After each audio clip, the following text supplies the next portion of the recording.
What's up, YouTube? It's the Console Samurai with Grown Ups Gaming. And for those of you who follow me on Facebook or Twitter or Instagram, you probably know that last week I picked up Dragon Quest Heroes, The World, Trees, Woe, and The Blight Below. Now, to be honest, it took me about 8 takes to actually not screw up the name. So to start off with Square Enix, please don't make the names that long. It's really hard to say. Anyway, moving on. For those of you who know how big an RPG fan I am, you probably know that I was actually pretty excited to see this game was actually being released in the States, and I didn't think it would be. I didn't think that Dragon Quest was going to be a big enough property to really get the attention that Square Enix would want it to get.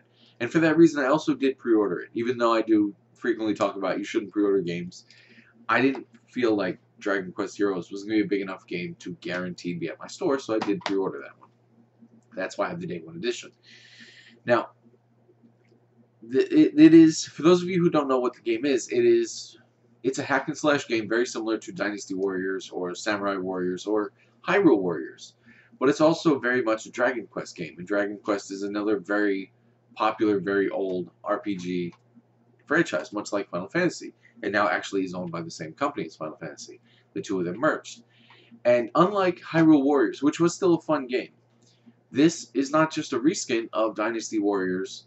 This actually does retain its identity as a Dragon Quest game, and that is a really good thing. Because even though Hyrule Warriors was a fun game, I did enjoy playing it,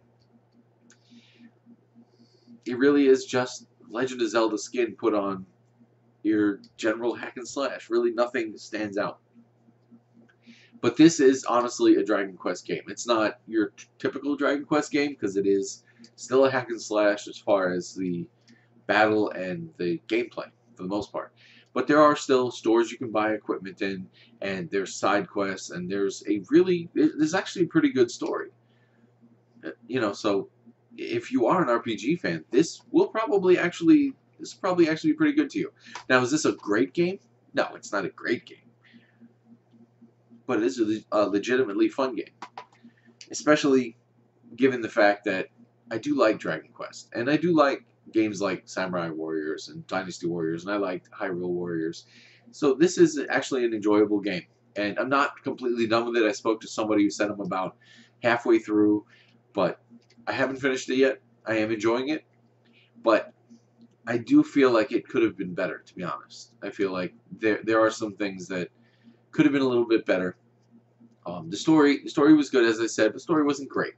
And the downside to that is that this game is going to determine if we get any more Dragon Quest games in the future.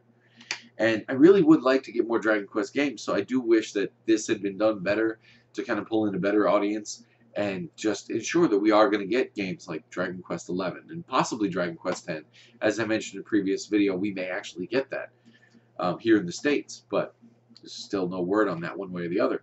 But if you do like hack and slash games, and if you do like RPGs, especially Dragon Quest in general, then you really might want to think about this, because this really is still a Dragon Quest game. It just has a very different battle system. And unlike in Final Fantasy 13, this battle system actually is kind of fun. But what do you think? Have you gotten a chance to play this yet? If so, what do you think? Did you think it was good? Were you kind of disappointed with it? Either way, let me know what you think in the comments down below. Once again, I am the Console Samurai, and I'll see you around.